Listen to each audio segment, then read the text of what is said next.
This week's edition of Pendragon Recap is sponsored by Pendra Community Hospital, a proud supporter and official physical therapy provider of Pendragon Athletics.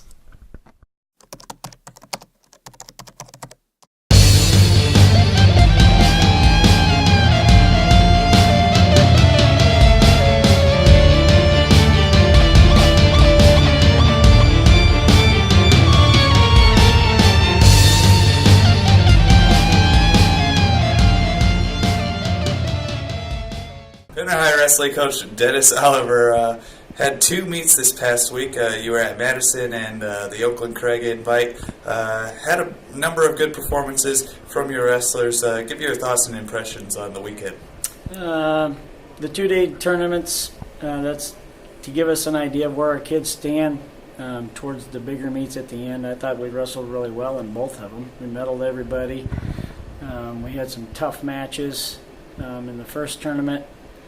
And the second one, we had some even tougher matches. It's not going to get any easier from here on out. Our conference is coming up this weekend, and it's in a pool tournament, so you have all those good kids wrestling everybody. So it'll sort things out for us. As a team, you took third on Friday at Madison and then fourth in the Oakland Craig Invite. A number of schools in there with a lot of talent. Talk about some of the individual performances. Jacob Seabady's going for his fourth state title. He hasn't been beat yet. He's looking pretty good. He's been tested a couple times, but he's responded pretty well. Mark's running into some state champions, or at least a state champion from Madison that he's had trouble with, and he's going to see him again this weekend. He'll have one last chance at him. Benny, he's been wrestling state-rated kids, state champions, and so forth, and we finally got a big win out of him this weekend. He beat the state champion from Class C, so that had to boost his confidence because he was getting a little down. Josh Davis wrestled really well Friday night. Lost to Ramirez from Wakefield. That's a touch-and-go match. Basically, every time they see each other, it's like a football score. Then Christopher Kai, he's looking pretty good. He's actually wrestling pretty well right now. He's starting to click and starting to get after it. Devin Saul, being first year out, he's learning very quickly. I think he's wrestling pretty well. The ones that he loses are two bigger, more experienced kids. But he's been wrestling pretty well. Leland Bowder, the other one in there, has been wrestling pretty well for you as well. Yeah, for a freshman coming in at 132 pounds, he's wrestling pretty well. There's times when he reverts back to junior high style, but hopefully that doesn't happen 2 days in a row. You got to realize pretty quickly, not junior high. It's not junior high no more. But overall, he's been wrestling pretty well. He's been competing pretty good. And, coming up this weekend on Saturday will be the East Husker Conference tournament. You said it's a pool-style tournament. The two tournaments that we went to, you sometimes meet your good matches in the final 1-2 matches. The pool tournament, if you got 5 good kids, you get 5 hard matches in a row. So actually this tournament's actually going to be tougher on some kids. Not all of our kids, but some of our kids are going to be tested to the max in this tournament. Josh Davis is going to be tested. Benny's going to be tested. Devin Saul's going to be tested. You have to wrestle them. There's no wins or losses to avoid that. You know what I mean? You're going to wrestle each one of those kids. Is this where you expected them to be from just a performance standpoint, a mental stage? Are they where they need to be? Mental stage, we're working on that still. But performance-wise, I can't ask any more of your team. I mean, we've taken 7 wrestlers to every meet, and they've all medaled in every meet. I can't. In the past, 13 to a meet, you get 9. So the percentage is probably a little better. The only difference is, we don't have the team accolades going along with it, so the spotlight's not on them anymore as far as that goes. But we have a very good district. We have a power team, meaning we got kids that are always going to be in the medals. So districts, you get 7, you're going to be in the hunt for first or second. State meet, you're still going to be in the hunt for first or second, depending on how many medals you can get. And I actually think we're going to be in the hunt in both of them. Well, it's good to see that. In a tougher, bigger meet, we're gonna still be where we're at.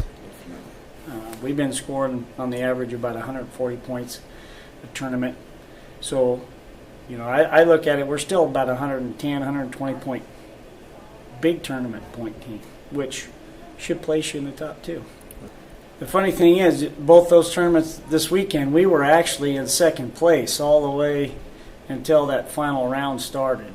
And then the numbers of people with larger teams, they outnumbered us in the medal round. And, once you get in the final medal round, you can't expect you to go 7-0. You're going to win some, you're going to lose some, because that's where the really tough matches are. And we've been doing all right. I'm not disappointed with their performance whatsoever. Well, hopefully the success continues and can bring a number of conference medals home this weekend, Coach. We're going to bring a few of them home. All right. Good luck. Thank you. We're with Pendragon girls basketball coach Larry Ballinger. After going 3-0 this past week to move to 16-1 on the season, defeated West Point Beamer at home, Wisner Pilger at home, and then took out Howells Dodge on the road. Talk briefly about each of those matchups. Tuesday we had a tough matchup with West Point. They got a guard that is very talented, and we had a rough day with her. So she went off and scored quite a few points on us, and we didn't play very well all around that game. So I was kind of disappointed with that game. We did pick it up against Wisner on Thursday and took care of business like I thought we should, and so that rolled right into Saturday with Howells. And we did some good things against Howells, but they were missing their big girl, which kind of took the luster off of the win a little bit, So all in all, it was a good week. We came away with wins, but there's definitely we need a lot of things that we need to work on. Going back briefly to that West Point Beamer game, it looks like they kept with you throughout the first and second quarter. What did you say to them at halftime, where they just went off in the third quarter to kind of seal the game a little bit? I was pretty frustrated with the way we played. You cannot take quarters off or games off and expect to accomplish what you need to accomplish. And I thought we were just kind of being lazy and weren't pertaining to business. So that's basically what I told them at halftime, that we need to pick it up, and you just got to treat every team with respect and get after it. So Winnebago next opponent on Thursday on the road. I haven't read much about them. I don't know what to expect from them. Perhaps that's the same from your side. Well, it's I've been looking at them a little bit on film and stuff, and they got some shooters and like the quick transition game, and know that on their home court they're going to be tough to beat, So we'll have to play really good defense and make sure we take care of the shooters and box out, no second chance points, and pertain to business. Right now is a time that you can at least afford it, is with PowerPoints and everything like that. But yeah, you can't take a night off, and so the stress level is getting a little bit higher, and so the pressure is getting a little bit greater. So you can kind of tell it with the kids a little bit, and with me as well. So conference play, I believe, gets underway on Friday. So as the top seed, hosting Logan View, you haven't played. We them haven't yet. played them. No. Not this season yet. So what's to be expected in that outing? Honestly, I haven't taken a look at that yet. Just trying to go game by game and and prepare for this week. Do some crunching in. I'm not sure when, but we'll have to crunch in and take a look and see what they're running and prepare for them. So it's a tournament time, so we need to be prepared. And depending how things go, you said when you played Howells Dodge on Saturday, they didn't have one of their key players. Possibility, if things go your way, you could potentially meet up with them again. Second go around with them. We saw early in the season how Homer turned out the second time around, gave you a run. Possibility of that happening in the conference tournament. It could very well be, yes. Well, we'll see if that happens, and it should be exciting for the fans. Might give you a little, get your heart racing, but we wish you the best of luck, and we'll talk to you next week. Hopefully, still well in position to get that conference title. So we'll be in the middle of that, and we'll discuss that then. Good luck this week, Coach. All right, thank you. We're with Pendragon boys basketball coach Andy Welsh. After an 0-3 week, you faced off against West Point Beamer, Wisner, Pilger, and then, of course, Class D1's number 1 Howells Dodge. You ran murderer's row a little bit this past week, but you kept it close, I guess, with West Point Beamer in that first game last Tuesday. Kept it close, and then kind of a 3-point fourth quarter kind of did you in. Talk about that game and the games that followed. Okay. Well, this week, on our schedule, we knew this was probably the toughest week we had, just with the teams we had lined up. With West Point being our third best team in our conference, Wisner's fourth, I believe, and Howell's number 1 in our conference and number 1 in D1. With West Point, we just came out and we played good defense. Our game kind of got started with that. We got some stops. We rebounded well. Took care of the ball for the most part during the game, and then right there at the end of the third quarter, we got in some foul trouble.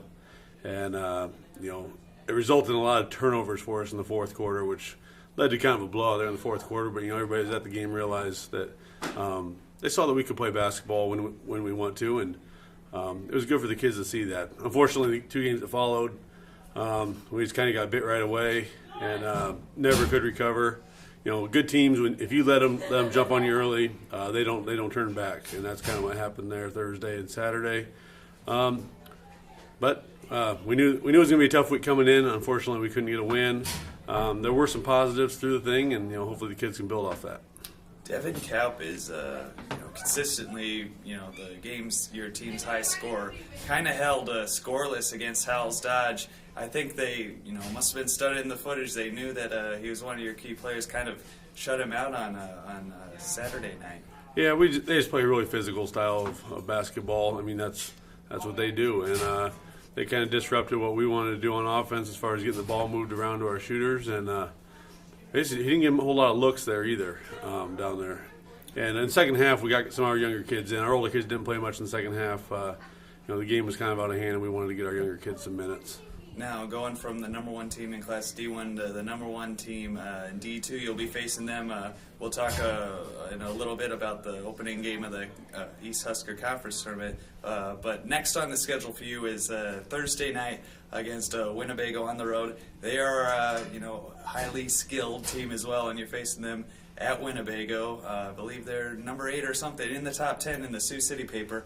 Talk about the challenge that awaits you there against Winnebago. Well, Winnebago want to be extremely tough just because they are so athletic.